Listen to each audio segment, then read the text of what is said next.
Welcome to Empowered by AI. I'm Michelle Muncy-Silva. This podcast is for women building what's next and using AI with intention. In Season 6, you'll hear from founders, educators, creatives, and builders who are actually using AI to think better, work smarter, and move with intention. We're learning from conversations about readiness, literacy, and taking action, because every episode gives you ideas you can use immediately. Let's get into it. All right. Well, good. Ladies, we are so blessed today to have Suzel with us, and she is going to wow you and she is going to make you think. And so I'm going to let her introduce herself to you really quickly, and then we are just going to kick it off. Okay, hello, I'm Suzel, and I have spent the last couple decades leading big transformation and agile programs in telecom and tech, basically helping teams to move faster, work smarter, deliver real results, trying to avoid chaos. I am an engineer, but I was a born project manager. According to my husband It's and in the daughter, blood. I believe I could not run away from my destiny. So I went to engineering school, both in Brazil and here in the United States, but I ended up as a project manager. And I have managed PMOs in the past, and until I decided to open my own business, which I did in the beginning of this year. I love it. Okay. And I think there are so many of us that are reinventing ourselves right now. I think there are so many women who are doing that. What's the first mindset shift that you think that they should take to kind of step confidently into this reinvention? I don't think you can step confidence with confidence on the reinvention.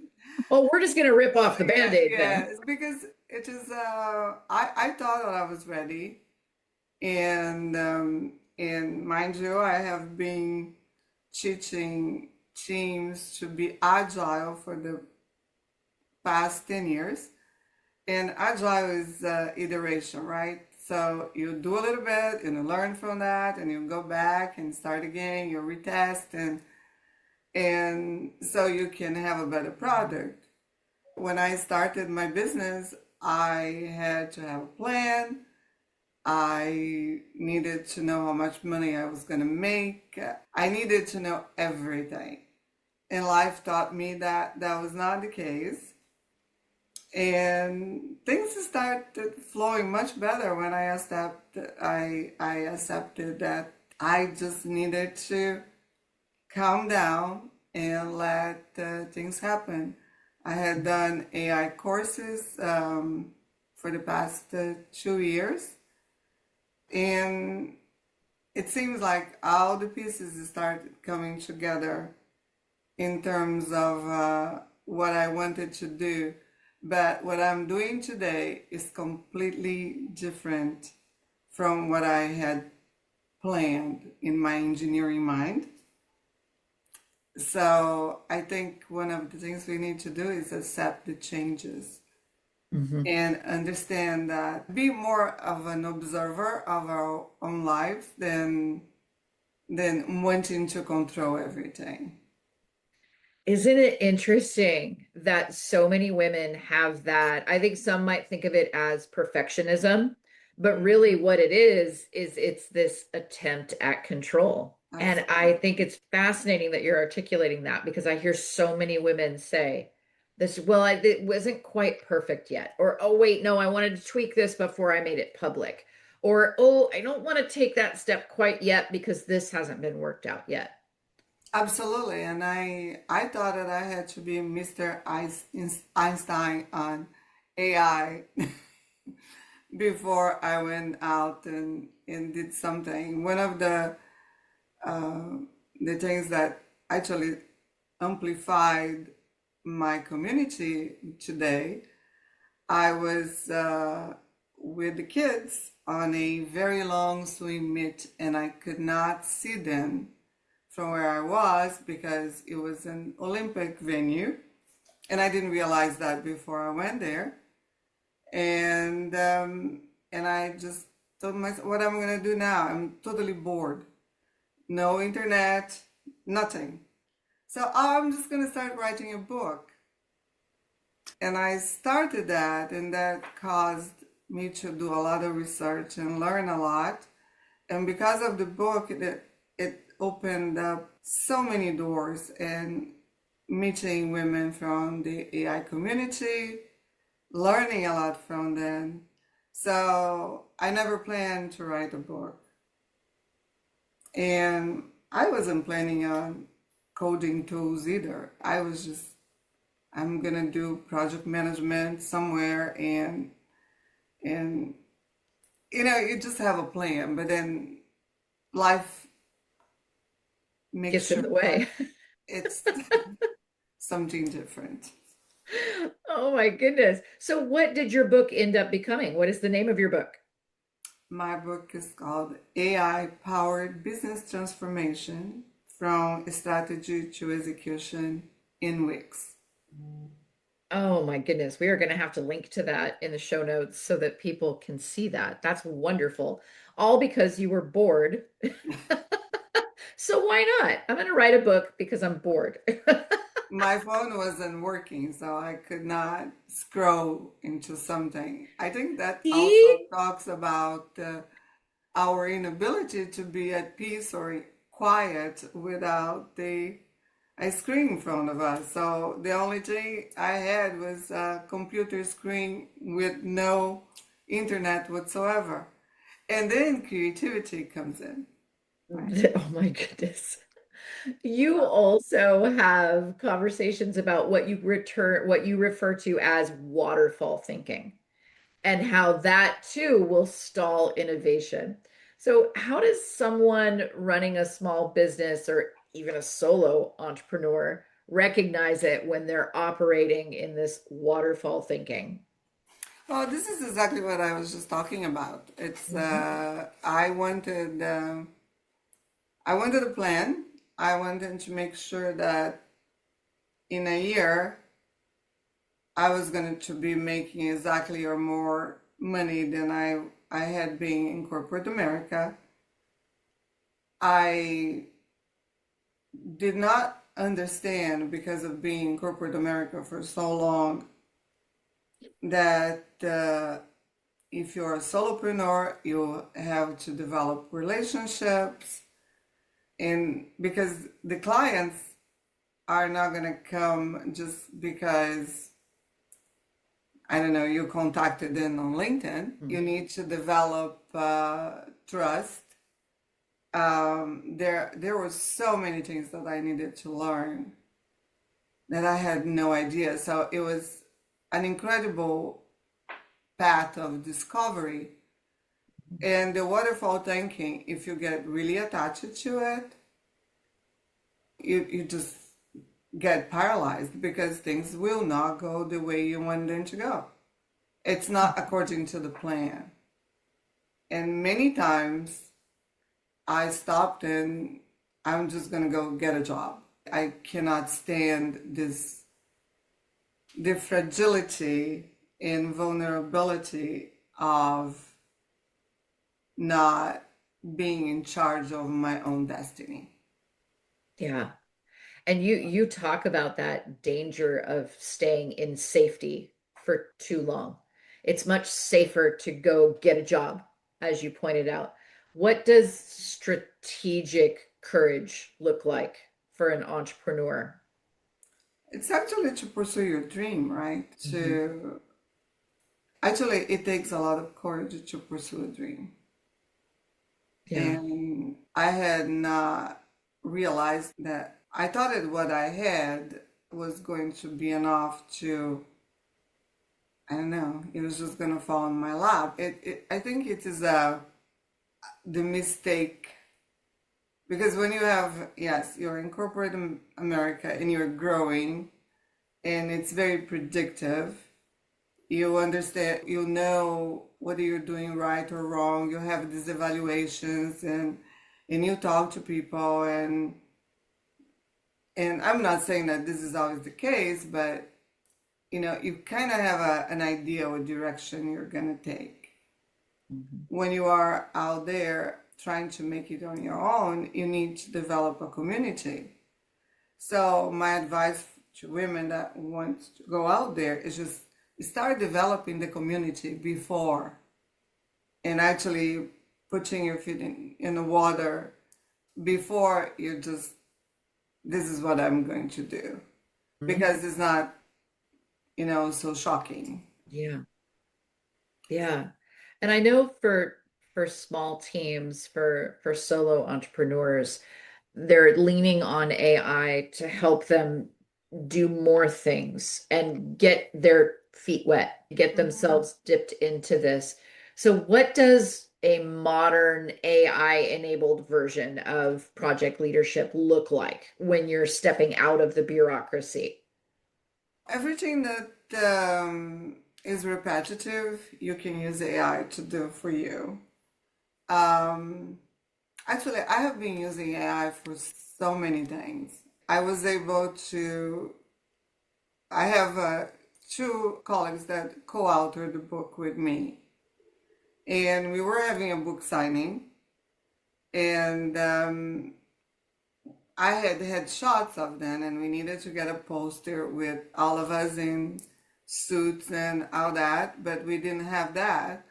I found a tool, I wrote the prompt that created all of us in beautiful suits and offices like I designed in my mind, with wood furniture.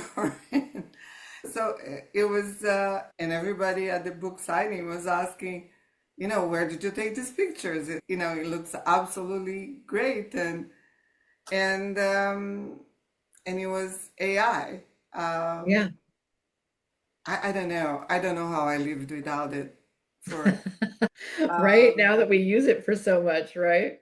yes, and workflows for clients. We have a client that we created an assessment according to his industry, because you can create a general assessment and then you can tweak that with a change on your prompt that will be geared to that particular industry. That has been helping a lot. I don't even know that, decision making. There's a lot of tasks that now you can ask the tool to go and do research for you. Hmm. I have a website, and we designed a tool that actually go to LinkedIn and look into our websites, because we have our website URL in LinkedIn, on LinkedIn, and it tells me how I am positioning myself against other solopreneurs that are doing the same thing. And Hmm. amazingly enough, the advice in terms of what I have to do to improve my website was pretty amazing. And we did that using Mind Studio, which is Love that. And Vibe. you, oh, sorry. Yeah, it is a Vibe tool, right? Vibe coding. Yeah. Yeah. And you've built and deployed like 30 plus agents Yeah. across telecom, travel, tech. What patterns do you see in agents that drive the fastest return on investment? How could a small business owner borrow some of those same principles?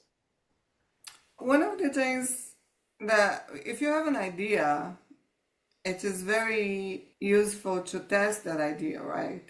Because um, we don't know how it's going to look like, if it's going to provide the information that you need. You don't even know, how you're going to input the information. Mhm. This is up to your client, and sometimes in our imagination, we don't stop to think about it. I have built agents that clients could not use because I had to be inside their firewall, meaning I had to be connected to all their systems, and it becomes very cumbersome then because you have to connect to billing systems and in their network. So we are small. So if you have a small client, a small business, maybe it's just easier to design an app where they give you a spreadsheet and you input their spreadsheet into the agent, and the agent gives them the information that they need, whether it's a dashboard, a report, because sometimes integrating everything is not the fastest way. And what we want is to give our clients results almost immediately, right? So they can see the value of that.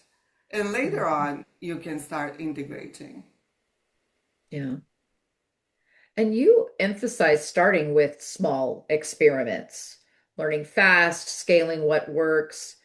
Do you think that you could maybe demonstrate? I mean, feel free to share your screen, how you would guide a system or maybe vibe code something so that the listeners can see it as well?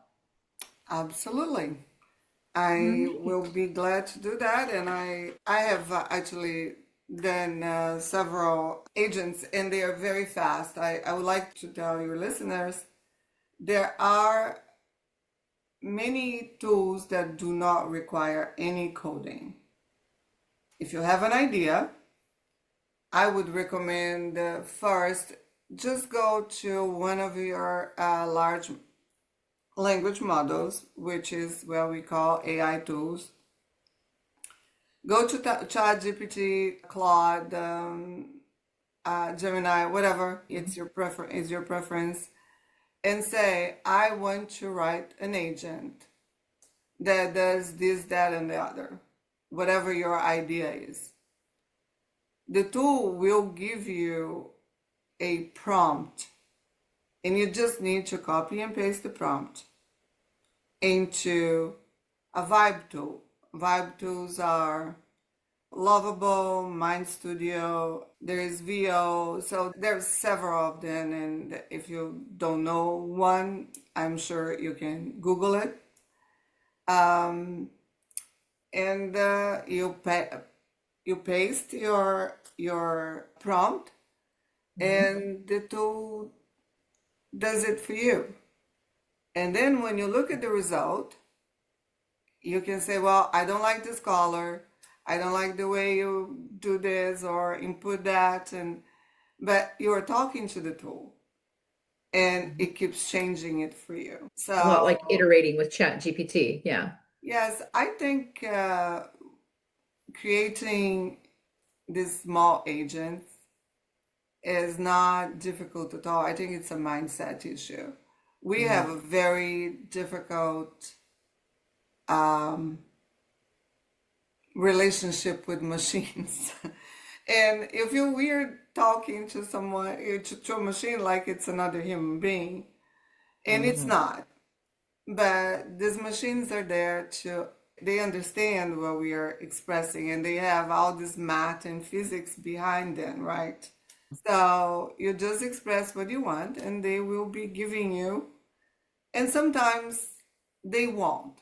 Just leave it alone for a day and come back to that and start working with that again. Because I have done my share of trying to break all these tools and getting really frustrated and actually exchanging words with them.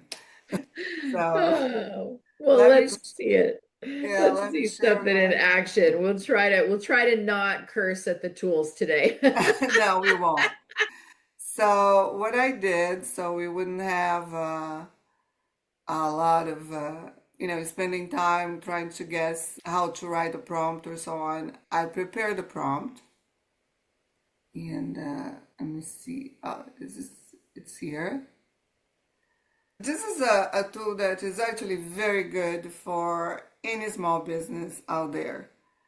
And you can change the questions, and when you give the report to your client, they get really impressed with the information and the suggestions for them to improve, change. So I would suggest that anybody that's starting a business start with a client readiness assessment tool. We do that with our clients, and you can tweak that for construction, for IT, whatever, and you change that on the prompt. So the task for the LLM, and I did this prompt using ChatGPT. You ask 5, 6 questions of your customer about their maturity, their goals, constraints, and urgency. And we are going to convert the answers into a readiness score, how strategic, data process, cultural, leadership. And then we are going to create a 1-page report that with observations, risks, opportunities, in a 30-day plan that actually you can monetize. Because if you give someone a 30-day plan, you're going to charge them for that. So this is the beginning of your business. And I told the tool to present it in a clear executive level language. And the notion of success for this, and the tool needs to understand how you are going to succeed, right? How it will succeed if you tested what is considered a good report. So it's a concise score, personalized plan, and confident recommendations. So the agent is going to do that. So I'm going to just copy and paste this. As I said, I just gave the tool an idea, and ChatGPT gave me that. And I am going to go to, oh, great. Oh, Lovable is here. I'm going to go to Lovable. This is a very user-friendly tool because it does create a database by itself. So you can create a database and link with us. But if you don't, Lovable will create the database for you. I just paste that, and you just click here, and then you say, go get a coffee, because it's going to start working. Okay, my prompt is here.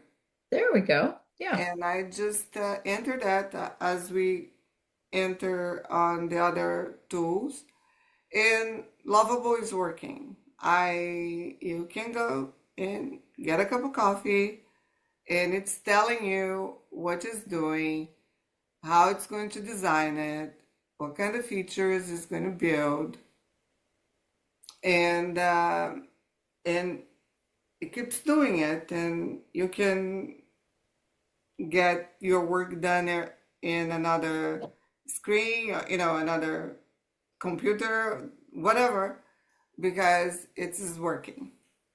So, Love that. Love do that. you use Lovable at all? I have used it. I was trying to create an app where someone could scrape their saved posts in TikTok and Instagram. And it was really, again, it just reminds me of that iteration with Chat Mhm. GPT. When you're working on a project, I'm putting what I need right there in the chat, if you will. And then I tell it, ask me questions. Here's what I'm struggling with. Mhm. And then it will begin to code with me, Mhm. listening to what I'm saying. Well, listening, you know what I mean? But and so it was a fascinating process. And then every time I would play around with what it created, it would require some type of continual iteration. Mhm. And so here, don't worry, it's still working, as it's saying. Let's and it takes a while. And there are ways to see the code. You can see how they are building the code. I am not in this particular view right now, but so. Yeah, there's that back Mhm. and forth that you Yes. do. Yeah, And that's really actually, interesting. to get information from websites, I find Mind Studio to be an easier one. but I really like Lovable to build very quick apps. So, That is a fun process. Yeah, I found it to be very fun. I really did that back and forth and seeing an actual product popping up right there. I think that's always interesting as well. absolutely. And you can get addicted to this thing. I did end up having to get out of the free version. That is true. Yes, I can yes, speak to that myself. I did a few more iterations than the free version would allow. I yes. ended up buying a subscription. It can end up very expensive if you start paying for all of them. It's telling me that it's fixing button variants because it is testing as it goes. So it's talking to the user, telling where they are, what is creating, so you can following what they're doing. And right now, here we have our application. Look at And so you can begin your assessment. So what I can do now to go to a bigger screen, oh, I might end up losing everybody. So we will test it here. There is an assessment here. So the questions is how clearly defined is your organization's strategic vision for the next 3 to 5 years? And I am the client now, right? I am not the developer or the person Mhm. bringing the tool. So I say partially defined. So I go to the next question. What is the organization's level of urgency for implementing this initiative? I'm going to say urgent. What would you describe your organization's current data infrastructure and quality? Let's go with basic. Um, and then how standardized are your core business processes? Um, if someone needs your help, they're not going to be in optimized level. We're being Uh, honest now. yes. And how would you rate executive sponsorship and commitment to change initiatives? Which means, are your executives okay with these changes or they are going to sabotage you, which happens a lot. But if it's a small company, you probably won't have an issue with that. So you're going to go with supportive. And how does your organization typically respond to significant change? Let's, I don't know, we can go with adaptive, but the bigger the company, the more you're going to be in this area, resistant Mhm. and cautious, as you probably know. And what constraints might impact this initiative's success? We have moderate constraints. It can be money, can be anything. So here you have your readiness level is 53%. So you are developing it. And the executive summary is going to give you the risk assessments, observations, what are the high risks, medium risks, and what are your opportunities. This is a SWOT, right, analysis. And then it is going to give you your 30-day action plan, which at this point you give it to your client, and if they are interested in working with you, you will start developing a very detailed plan, which Mhm. you can actually write another app for that. So That's fascinating. And they can just download it right there. yeah, actually you would go to publish, Hmm. right?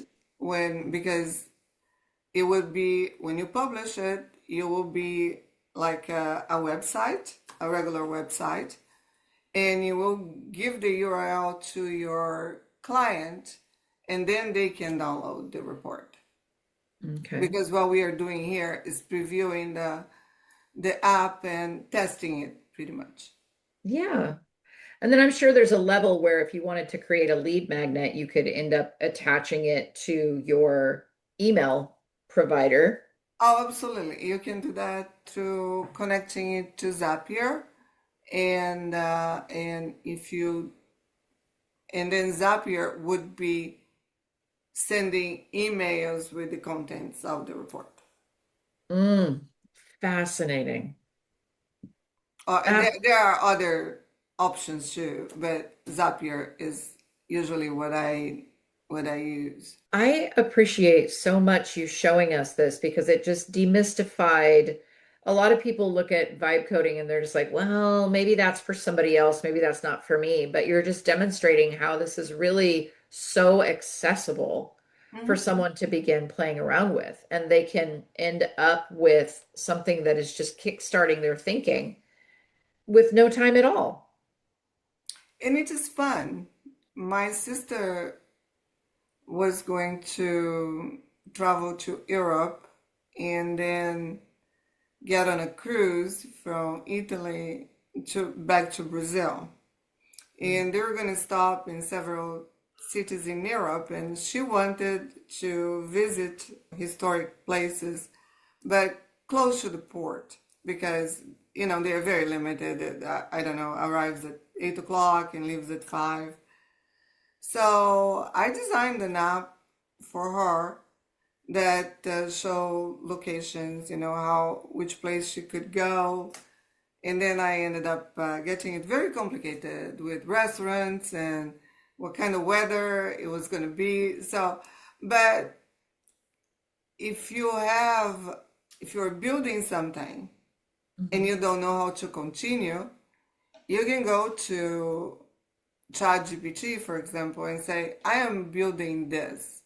Give me step by step, like you're talking to a 5-year-old. And it will. It teaches you how to do it. That's the part that's so fascinating to me is that there really isn't that barrier anymore, right? You don't need to be a coder. As you said earlier, you don't need to be an Einstein necessarily around this material, but you can definitely still dive in and experience it. Yes. And you can actually go to ChatGPT. Claude is better for this. And say, write the code, I don't know. You can do Python, you can do any other language of your preference, and say, write me the code in this particular language to do this. And it will give you everything. And you just need to copy and paste. I love it. I love it. Thank you so much for sharing this with us. I so appreciate you.